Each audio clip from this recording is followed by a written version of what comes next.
Thanks for watching. Thanks for listening. This is Honest to God, a production of The Quest, Atlanta's Catholic Radio. Super pumped to be here. We got pros in the house today. We got Patrick all the way back from. It's been a while. It's been a minute. Yeah, it's been a minute. I don't even remember the last episode I filmed with you guys. But it was phenomenal. Yeah. I do, Patrick. I do. I think about it all the time. Oh, it was Lent. That's the last one I was on. It was past Lent? Yeah. Okay, we talked like Lent. We've had some people who've given like a couple of years hiatus between. So we're glad you're back. And then we got Josh. Josh on this thing every 5 minutes. Yeah, you're grabbing me. I love it, Dude, though. You're killing it. Fun convos. We still got to get a conversion story episode with you. That's true. I don't know. Is that on the calendar? We're going to talk to Janice about that. We'll talk about that. We'll schedule that. Yeah, we really need, because your story is wild. A conversion, and I remember you wanted one on Orthodoxy. Well, that's what I thought even beforehand. I was like, we're talking about you mentioned Orthodox. No, that. Yeah, so super excited about that because you flirted with that a little bit, didn't you? I did. I spent 2 years discerning Orthodoxy. Man, that's more of a flirting. That's like a... Yeah, I mean, to be fair, I was like 19 years Baptist before that, so... Yeah. But yeah, I know a bit about it. Well, we're going to get all into that on another episode. But today we're going to be talking about Middle Ages misconceptions, right? Misconceptions from the medieval times, right? It's going to be great. I'm excited. I'm a big history guy, big history buff. Haven't taught the Middle Ages in a long time. I do mostly ancient stuff now. So ancient Greece, ancient Rome, all those fun things. And I skim very quickly over a bunch of other random state-required stuff about what was going on in the Indus River Valley or Bantu migrations. Nobody cares. Right, all right. That being said, we're going to dig into all things Middle Ages today, which we're excited about. But first, we got to start with a prayer. You're a good prayer. Do you mind? No, I don't mind. In the name of Father, Son, Holy Spirit. Holy Spirit, console us, Spirit of truth, present in all places and filling all things, and charge your blessings, and giver of life, come and dwell in us and cleanse us of all stain, and save our souls, our good one. In the name of the Father, Son, and Holy Spirit. Amen. A++. That was wild. It was really good. All right, and remind us of your background. I know you're Polish, but you're not actually from Poland.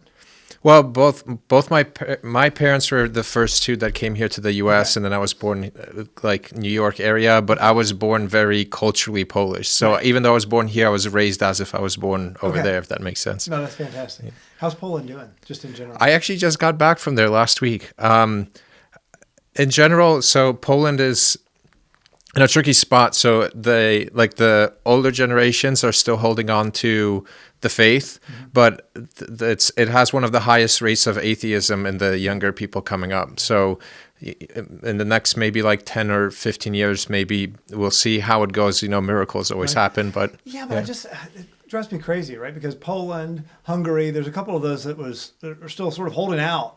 And then you see what happens to Western Europe and how poorly this whole modernism, secularization thing worked, right? And I don't understand why nobody's like, hey, wait a minute, maybe we shouldn't do this thing that's destroying all these other countries, ruining the cultural legacies that have been built over thousands of years in these other places. And I don't know, I'm rooting hard for Poland. Yeah. I've got zero Polish ancestry. Just in general, though, I'm a fan. Yeah. I'm Spanish, and the Spanish people are rooting for Poland. I agree completely with your sentiment. I might have told you this before when you've been on, because you're a convert, right? You were raised Baptist, right? Yes. And now you're Catholic, praise be to God. Every single time I ever pass by any Protestant church with a Spanish sign out front, right? Iglesia de whatever. I always think you have every single person there has got a grandmother with a picture of Our Lady of Guadalupe and a rosary in her hand just saying, what are you doing? And it's the same with the Polish now. If we get all these atheist Poles, how can we do that? So anyway, that was a little bit of a slide, but it was kind of a segue to get us into the European, right? Get us into the continent over on the other side of the Atlantic and all of that stuff. But before we dive into Middle Ages, we got to start with fun facts. You just owe us one. You owe us two. You've earned another one back, Patrick. We've been gone for so long. Yeah. So I was just in Poland, and my family has a relic of Saint Maximilian Kolbe. Now we have a piece of his beard.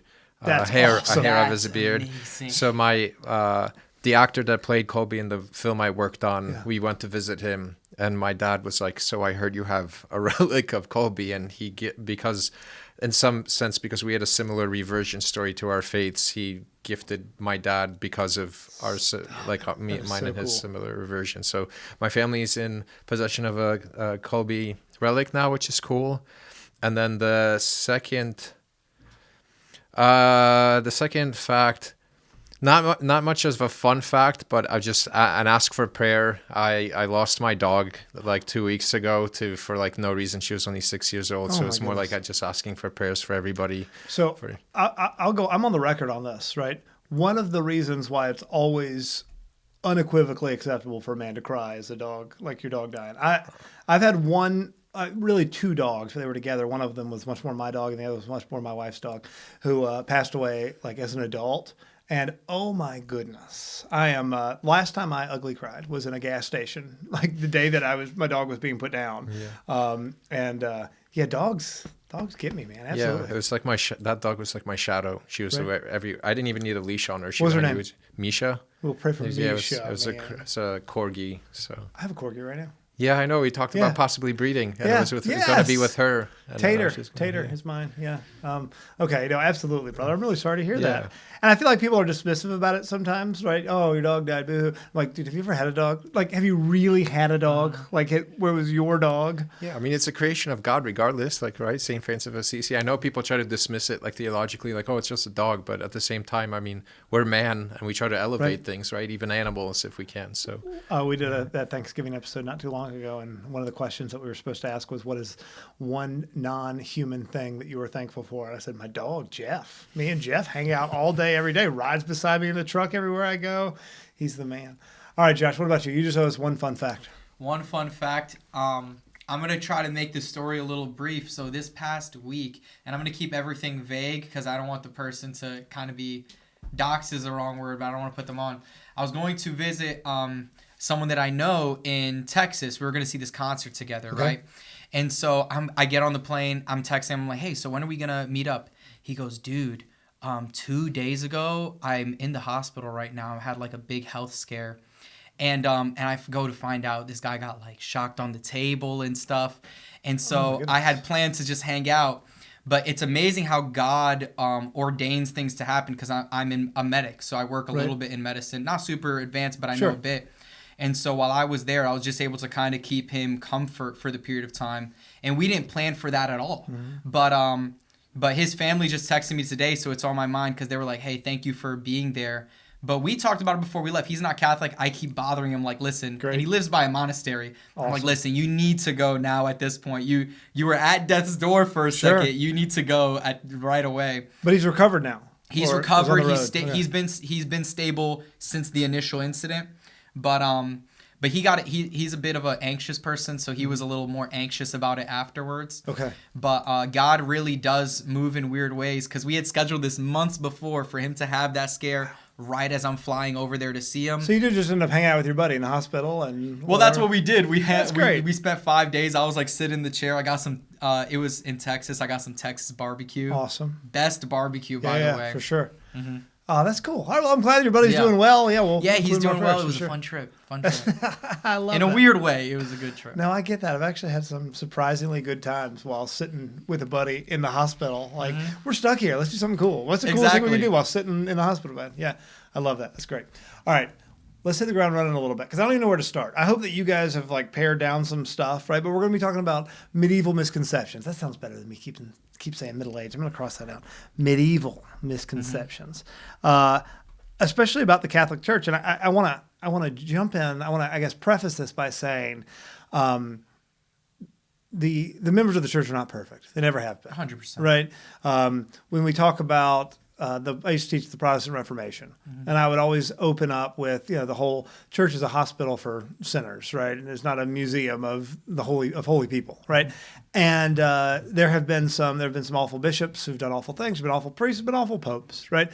None of that detracts from the fact that the church is the church founded by Jesus Christ. Praise be to God. The fullness of truth is found in that church, and it's what we're all called towards, right? All are saved through the Catholic Church, even if we're not all in the Catholic Church when it saves us, right? Yeah. Praise be to God. So I just want to lay that out at the beginning, and not in any way to try to make this politically correct. I'm not going to pull any punches. I'm on the church's team throughout all of this. I've never been accused of taking a moderate stance on any of this stuff, but I did want to say that. I didn't want it to appear that we were saying no one in the church has ever done anything wrong. Yep, they sure have. Also, Jesus still founded it, and it is still his church. So do y'all have a direction you want to go? I mean, where do we start? Crusades, Inquisition, conquistadors, what we got? Yeah, first I would like to talk about their kind of like how the hierarchies were laid out and like the build up of how the Middle Ages kind of viewed the world. And first, similar to yours, I also want to say that when I say things, I obviously also realize people always bring up like medicine or medical advancements that come about. Obviously, I'm not trying to take away anyone's penicillin or anything like that. I'm just talking about the way they viewed the world and the structures of their government, you can say, and just like the society as a whole. Please. And so first, one misconception that you see this a lot in movies is the Middle Ages was some kind of very dreary, miserable time and everybody just wore like brown and black and grays. It's all Monty Python's fault. Yeah.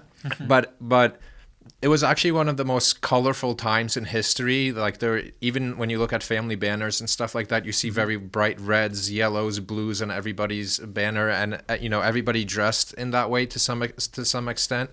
And so it was a very colorful time, and with that followed the kind of like this flow of almost like enchanting or magical thinking due to the fact that everything was based around the stories of the Bible and Scripture mixed together with a little bit of the old pagan tales as you have the evolution of things, right? And so the people then were not shy to say like, yes, I believe a mermaid saint exists, or like, portrayal of Saint Christopher as a dog-headed man was not a problem to them because they had that cosmology.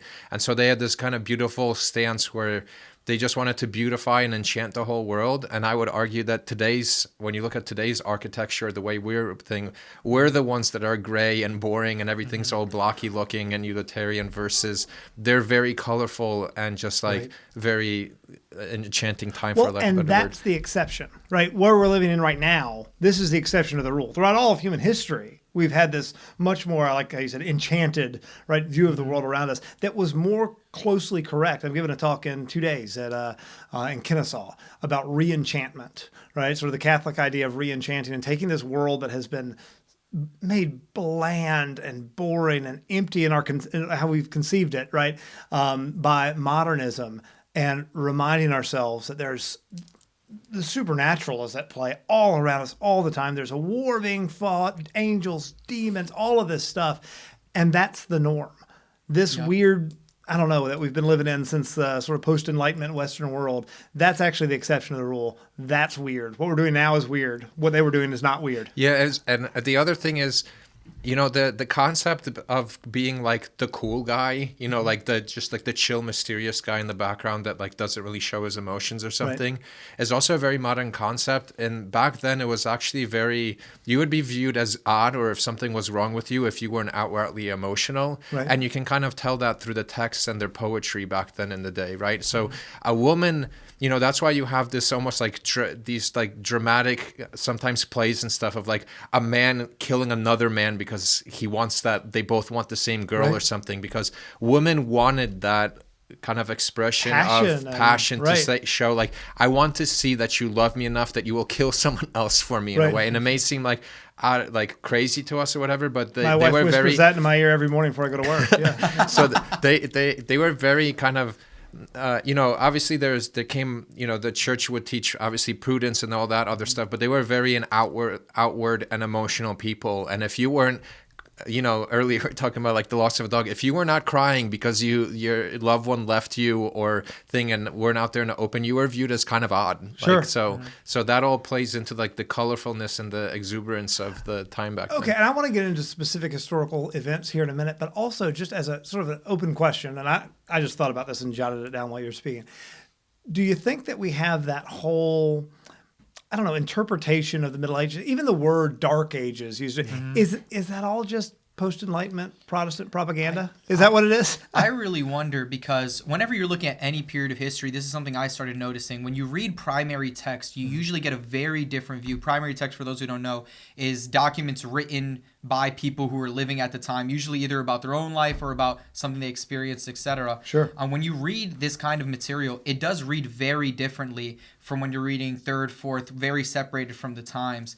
And you have to look at things like, if they're writing something negative about someone, what was their relation to this person? For instance, they'll write sometimes negatively about a specific figure of history, and you find out this becomes common knowledge about him, but it was really his enemy wrote all of those documents, his political enemy. That's actually true of a lot of the anti-Christopher Columbus Yes. stuff you find. Is almost all the facts about how Christopher Columbus was such a bad guy are written from one of his major political rivals.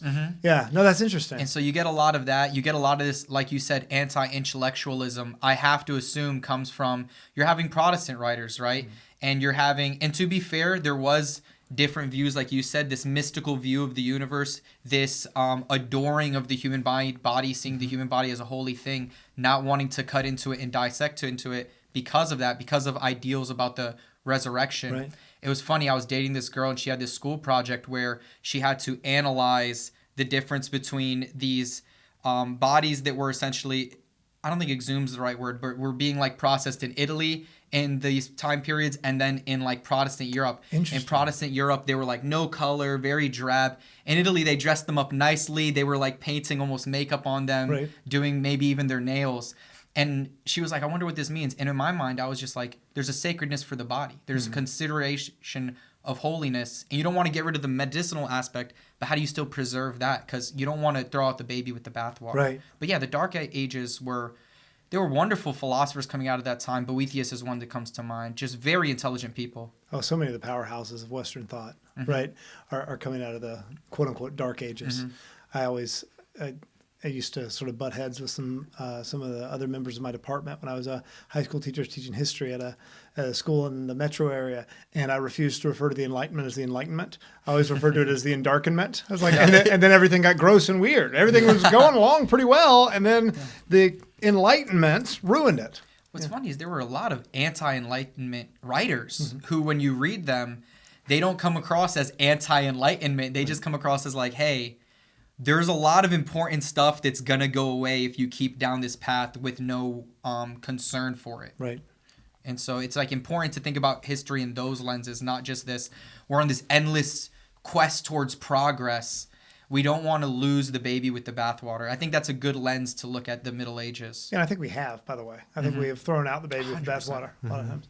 So do y'all have anything in particular? Because once again, there's no way we're going to get through. I've got a list of 100 different little topics I'd love to bring up and get your thoughts on. But is there anything that you're particularly passionate about, myth-wise, that you're particularly passionate about dispelling? Yeah, I mean, so one of them is that the Middle Ages was all dreary and everybody was just dying of disease constantly and stuff like that, which I'm sure that there was disease and stuff, obviously, but the fact that it was just like a miserable time out from earlier conversations, that's not true. And the other thing, another myth is just, you have things like today, once again, not to get like political, but it's just things that are happening. Like you have the No Kings protests, right? And so like something like a king is automatically viewed together with the meaning of a tyrant, right? Where the cosmology of the Middle Ages wasn't about power, which we view the lens in modern day when we view it as political figure, we look as power. Everything was kind of almost family based in a way, you can say. And so the king, the best image of a king is actually through the scripture of the Old Testament, the fact that Jesus, you can say, is the king, but he washed his apostles' feet, right, when they walked in the thing. And so that was the philosophy of what it meant to be a king, is that you had to wash all of your people's feet in a way. And so, as a peasant, you weren't some like slave that was just working hours and hours equivalent to like what you have in the South here from the Protestant kind of view of how they treated people. Not all of them, but it kind of came from that lens. Trade, But you had a Lord, and the Lord was there to on your behalf, right, to make your life easier. And the peasants also feasted almost way more than they worked, right? All the feast days you have that we got rid of in the modern time. So this idea that we are also just like these people we peasants were just like these people that were miserable and constantly working themselves to the bone, and like the king was just this tyrant that had all this gold is also not true, right? So it was all a level of mutual servitude to each other, and everybody kind of had their place.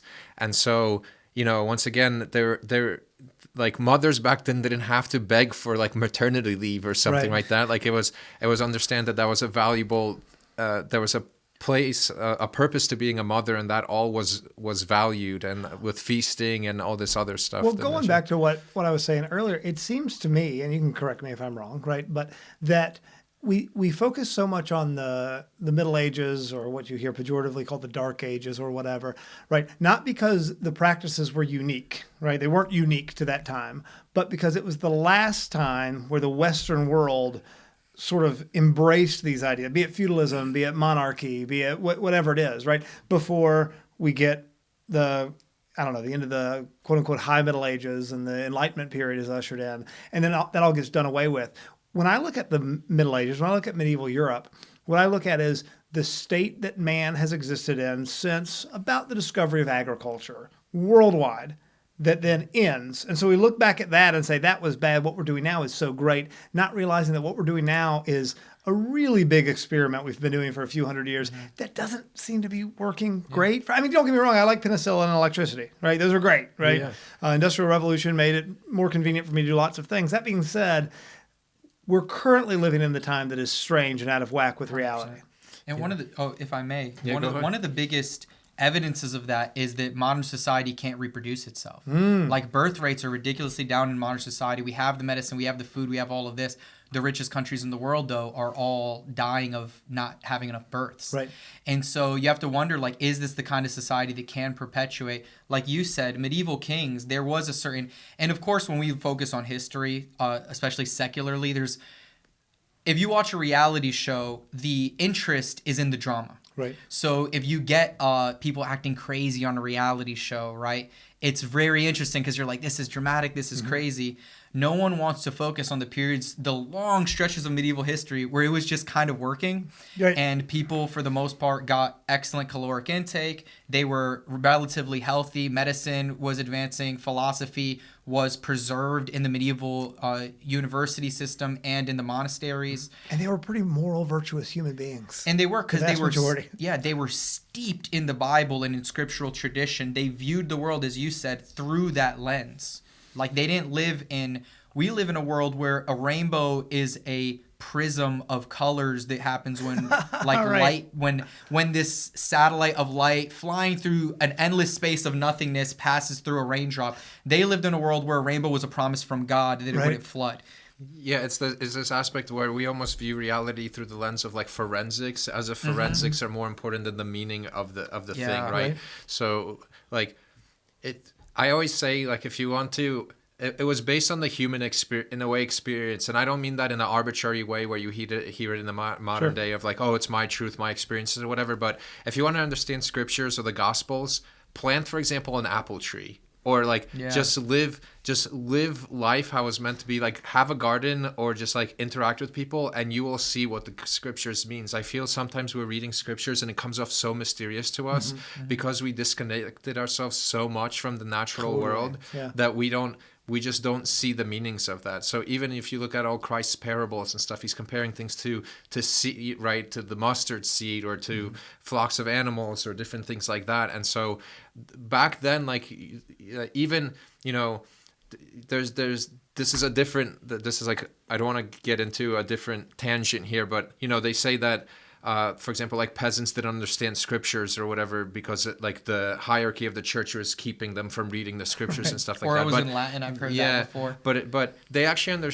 understood the stories way more than we do today, with like the clergy kind of in a way having the text from them just living life. And so when clergy did read it, to them it was just natural. It just made sense because they were living like in the world and not living as if they were observers from outside of the world. Yeah. Whoa, that's wild. I had somebody tell me to go check out the Wikipedia article on humans one time, and it totally encapsulates what you just said. It's this dissection of humans into like our bipedal primate status, and then this just look at us from a just disgustingly sterile outside. And that's how we view the whole world, right? It's this thing that can be understood from us who are out here, as opposed to the reality, which is we are here. God gave us bodies. We're a body soul composite that's existing in his creation that he made for us, right? and we're refusing to actually live in that. Instead, we create all sorts of artificial, right, worlds to live in through our screens and everything. Do you guys ever see the going back to what you were saying earlier about birth rates are plummeting and we're all miserable and degenerates, right? Where they did the experiment with the rat utopia, where they Yes, gave the I've heard rats of all the this. food they could possibly want. Have you seen this? All the water they could ever drink, and population exploded, and then the rats just they stopped reproducing, they became miserable, and they all just died. And it was massive rat die-off because they weren't living real lives. It was something along the cage, like the cage they were in was able to support, I think, I can't remember the exact numbers, but I'll just do an estimate, where it was something like, let's say 10,000 rats, the cage would have been able to hold up, and they got to like 3,000 or something and then just died. Right. Yeah. Yeah, like they decided to. They decided to stop They reproducing. decided to stop eating, They became very reproducing. violent with one another, all sorts of things, because we can, and in the same way, right, we've constructed an artificial world for ourselves, and we're so removed from, I don't know, sort of our natural state. Yeah. I mean, I think I read a great essay one time on agrarianism and how agrarian-based cultures were what humans have always lived in. And as a result, we're trying to live now as if, I don't know, we've changed everything around and then wondering why everyone's miserable and having a tough time when, once again, for tens of thousands of years or whatever, we lived one way. Then we stopped 200 years ago, and now we're looking around like, why can't people act like they're supposed to? Yeah. Yeah. And the other aspect to continue going with like the hierarchy of like lords and kings and stuff like that is your lord back in the day knew everybody that was in their fields by name. So like if you, for example, lost a son, the Lord knew that you lost a son, right? Like it wasn't some arbitrary like corporate hierarchy where they just penned you a like sorry for your loss, right? And like send you a They just didn't a even card write or it. An something. assistant writes it in the modern. Yeah, so like the Lord knew everybody, and the other fact is that the king as well. I mean, if you look at certain countries, I know in Poland they have one. There's always one town that was dedicated to what was like the tribunal, where you were able to express your grievances to the king, right?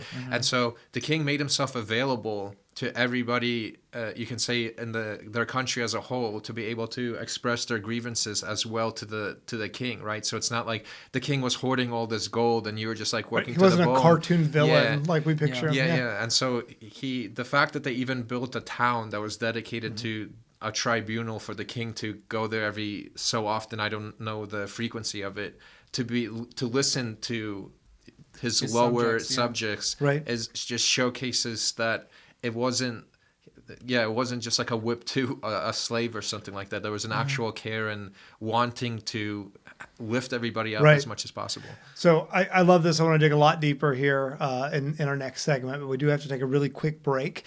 So we'll be right back, and I'm excited, guys. This is super wonderful. pumped. All right, ladies and gentlemen, thanks for watching. Thanks for listening. This is Honest to God, a production of Quest, Atlanta's Catholic Radio. We'll be right back.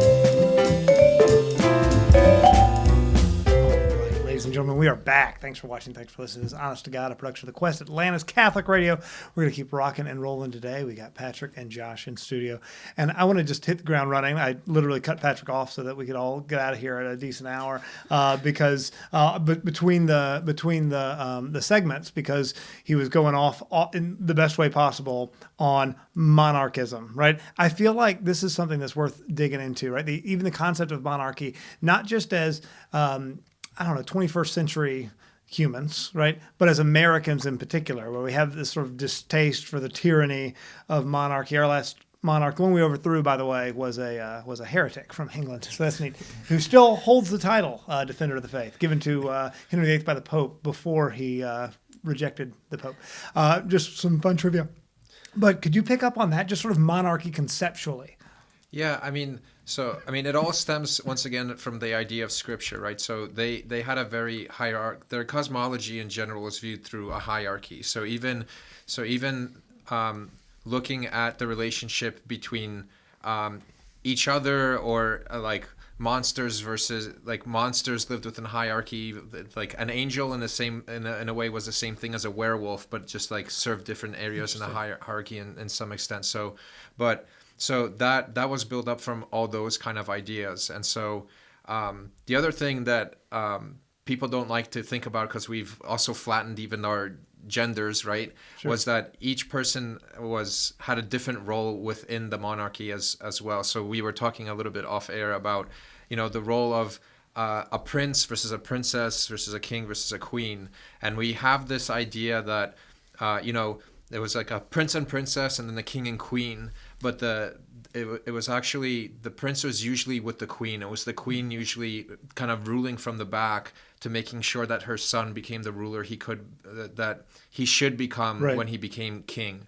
So we like to think that the king and the queen were like kind of the same role, but just different sexes. So Right. that's why in the modern day you have even some women calling themselves kings, right? Right. Because it just doesn't fit in our modern worldview. But the queen was a very important figure, once again, they were kind of like raising the kings of the next generation. And so when you had a prince that was getting ready to step up in his father's stead, it wasn't on the throne next to him. It wasn't his princess that was sitting there, but his mother, like the Right. queen, right?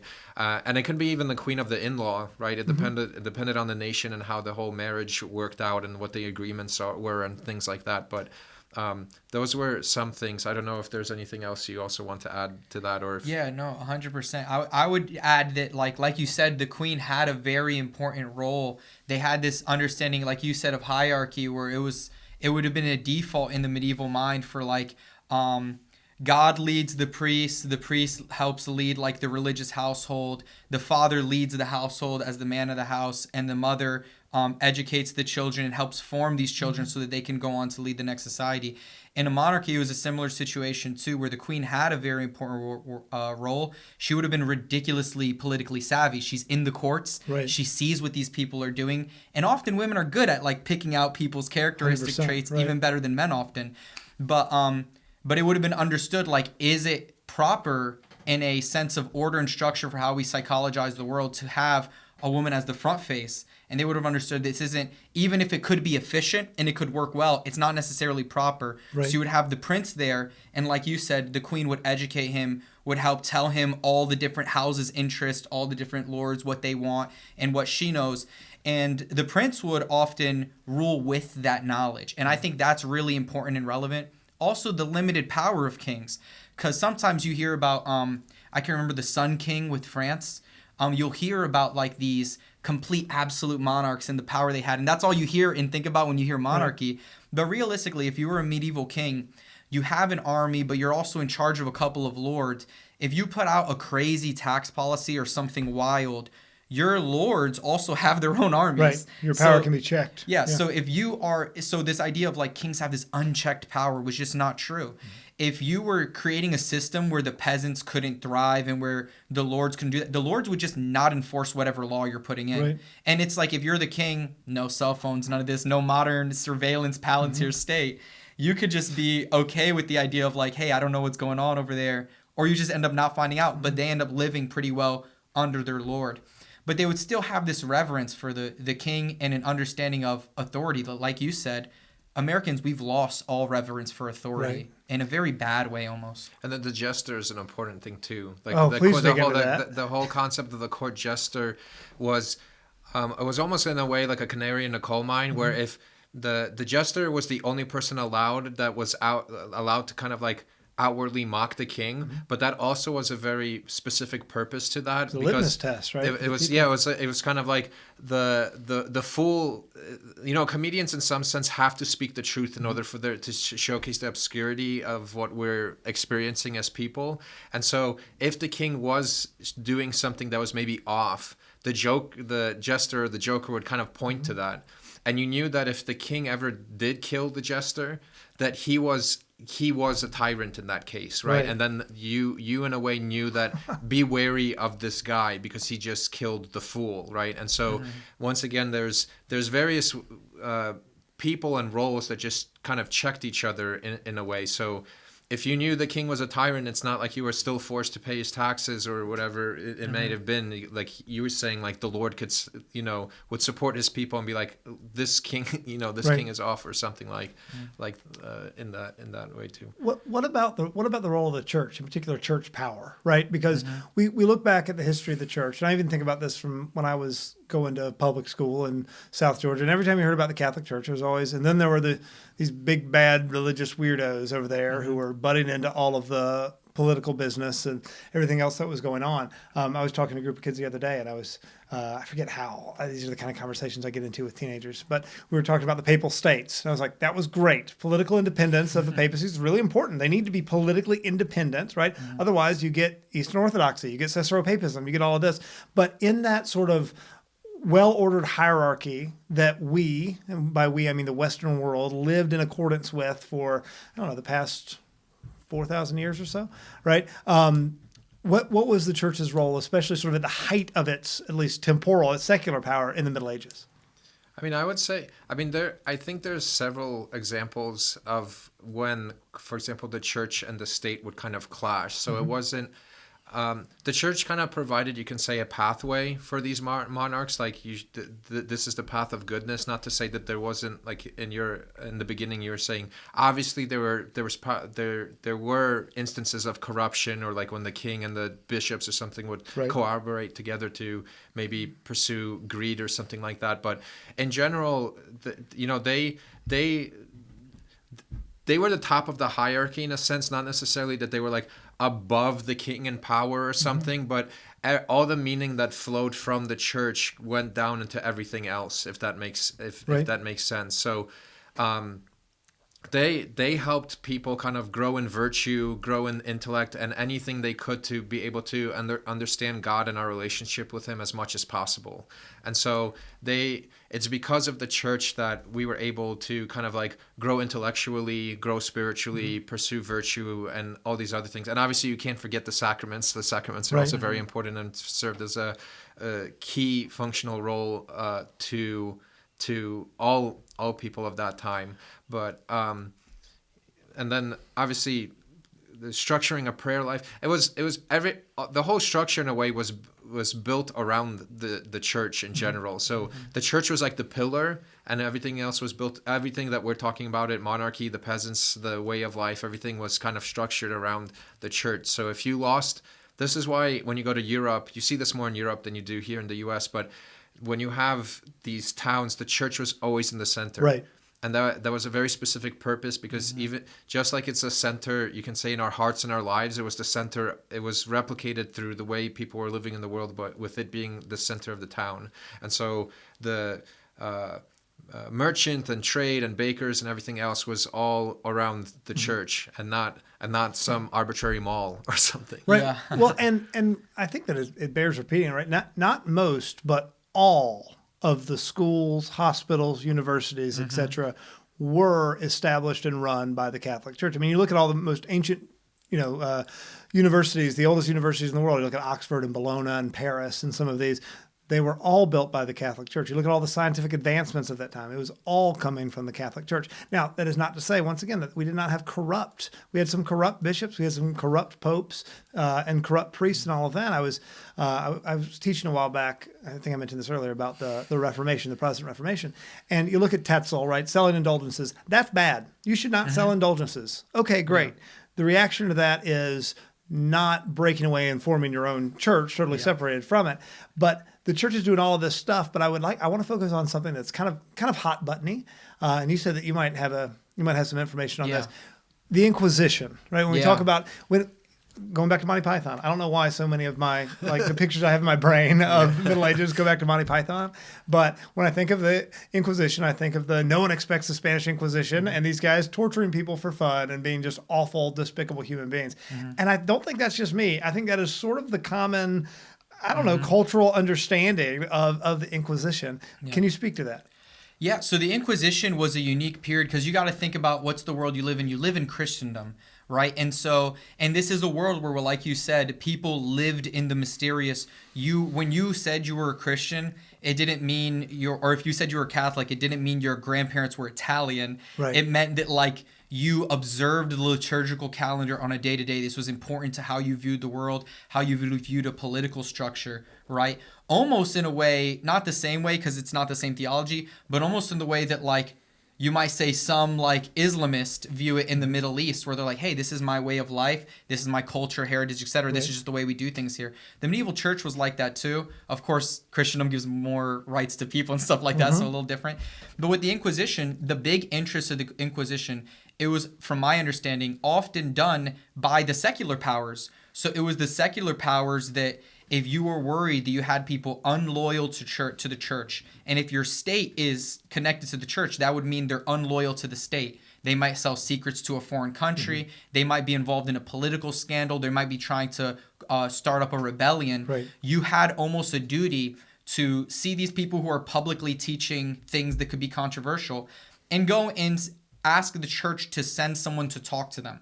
And most of the Inquisition questionings were completely nonviolent, the vast majority of them. And it was usually like a priest goes up to someone and let's say someone's like, Jesus is God, but he's not a man, right? This is the medieval church. They don't have YouTube tutorials or like Matt Fradd. Yeah, they can't find Father Mike Schmidt, Ascension Presents. They don't have the catechism in, what's it called? The morning catechism, the way he reads it. You know what I'm talking about, the stream. They don't have that. So it could be just a good, willing person who really loves Christ, but he just doesn't know his theology. So they could send a priest to go down and say, hey, what did you mean by this? Do you understand this is not the correct teaching? This is what the church teaches on this, etc. A big reason for it, so anyone who knows the period of the Reconquista, there was, I can't remember if it was the gates of Toledo, but there was a moment where a big battle in the Reconquista was lost, essentially, because the Jewish population of an area opened the gates and let in the Muslims to attack the Christian population. Right? And so if you imagine you're living in this world where stuff like that happens, you would want to question like, hey, did you convert to Christianity really? Or are you loyal to something else? Right. And because if you're going to be holding courtly roles, if you're going to be a political element, if you're going to be influencing the broader society, it's important that we know that for our sovereignty. And so, like I said, most of them were nonviolent. Another thing is a lot of people have this conception that it was like you said, massively violent, hundreds and hundreds of thousands of people dying. Right. It was a 200-year period, and the amount of people dying, I can't remember exactly. I'm not going to pull up my phone and Google it. But I remember the number of people who died. It's like ridiculously minuscule for a 200 period piece of history. Right. You even see that I was reading recently who's he's a Spanish saint. He was in the military. He got an injury to his leg. Ignatius of Loyola. Yeah, he's my patron. Yeah, I read some text by him, and I think he was questioned by the Inquisitioners at some point. And it was really like, hey, we see you're walking around in a robe that's not of a specific order, and you're kind of becoming a big deal teaching people. We just want to know what you're about. Right. And it was really just like hey, let's have a conversation. You're going to stay with us for a while, and then you understand you fall under the Catholic Church. We're so allergic to authority in America that, like, if we imagine the church tells me to do something, you don't tell me. You might ask me or convince me, but you're not going to tell me. If authority means anything, it means that you're okay with people telling you something and that you will fall in line. And we should not be allergic to that idea. Well, that's an important distinction I want to make sure everybody understands. I didn't understand this until, I don't know, maybe a decade and a half ago.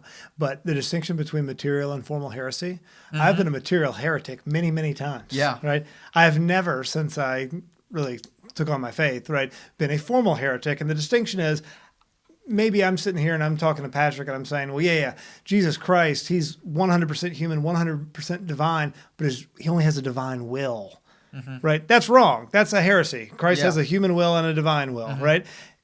I'm currently a material heretic as long as I don't know that is the doctrine of the church. If Patrick, well, I guess in this situation, my priest or someone says, hey, John Henry, actually, you got to stop saying that. He has two wills. There's a divine will and a human will. If I say, oh, my bad, I didn't realize that was a doctrine, I'm out. Yeah. No harm, no foul. We're all good. Yeah. If I say, no, priest, you don't know what you're talking about. I know better than you do. I know better than 2,000 years of tradition. In fact, I'm going to start my own church where I tell everybody this. Now I'm a formal heretic. Yeah. And now I might get hauled away by the Inquisition for questioning and corrected and said, you got to stop this. And I don't want to spread misinformation, but I believe that all the executions that were carried out during the Inquisition were carried out by secular authorities. Yes, I was just about to get into that. It wasn't the church was often not the ones killing people. I think there were a few cases, but the church would usually not do that, because I do know the church had a papal executioner. That's the only reason why I want to give some leeway to that. Most of the time it was the papal executioner existed in a role against like priests who harmed their congregation in a grave way. But yeah, like you're saying, if the inquisitioner found that the person was caught in a formal heresy where they knew it was heresy against the church, they wouldn't go against this person themselves. They would just hand them over to the secular authorities, which shows you that the secular authorities saw themselves as defending Christendom. They saw themselves as Christian. Yeah, I know also that some people that were convicted by the state for different crimes would sometimes purposely try to do crimes so they would be transferred over to the Inquisition just because the punishment was so much less. Yeah, That's interesting. And so they say that the tortures and stuff the state ran were way more extreme and worse than what the Inquisition was doing. So yeah, some people would say no, like, you know, might purposely say a material heresy or something just so they were transferred over to the Inquisition, like the offices, you could say, the Inquisition instead. Well, and we've just sort of been circling around this, but I wanted to say this out loud. I think a lot of us also don't realize that the Pope during the Middle Ages, up until 1820 something, was a secular leader. In addition, I mean, he still is, right? The Pope is the only absolute monarch remaining in Europe, right? But the Vatican City is very, very small. Fun statistics fact: there's over 2 popes per square mile in the Vatican because the city-state is so small. But the Pope was controlling a big swath of land through central Italy, Rome, at one point all the way up to Florence, right? Sort of that little S shape there in the middle, and he was a secular king on top of being, right, the Pontifex Maximus of the Catholic Church. As a result, yeah, of course his kingdom had laws. Of course there were things that happened that the Pope oversaw in his role as a temporal leader. He still does that. That being said, today the Vatican is so small. And that is super essential to the church. I said this first segment, but we really need to, everyone needs to take a deep breath and remember how absolutely essential it is that the Pope not be politically tied, not be politically subservient to anyone else. Once again, that's how you get the situations that we see with Caesaropapism, even today with Patriarch Kirill in Moscow or Bartholomew in Constantinople. Yeah. I also, some of this might help also unravel an idea of the way people view justice back in the day in the Middle Ages is also very different from how we view it now, where today we just kind of throw them in prison for an arbitrary amount of time to just serve time, and then they're let go, and there's no like redemption or like growth in that, right? Where back then there was also the concept of sanctuary. And so if you were a criminal, for example, that was caught because you, let's say, murdered somebody, you usually could run into a church and claim sanctuary. I saw the Hunchback of Notre Dame. I remember that. Yeah. It's a very kind of like important thing, because it shows that their idea of justice wasn't just to pay for your crime, but seeking true reconciliation in your own heart. So if you are a person that really felt bad for what you did, you could run into a church and claim sanctuary, not to face, for example, a death penalty or something. That's not to say that you were let go scot-free. At that point, you were kind of up to the whims of the church as far as what your penances and things would be. But it's still kind of a beautiful idea to showcase, the mercy of God, where if you truly have a redemptive heart, that you can run in and claim sanctuary, and that idea was kind of like built in even to the justice system. Once again, that we don't actually see many improvements in our criminal field when people go to. Usually they're repeat offenders, right?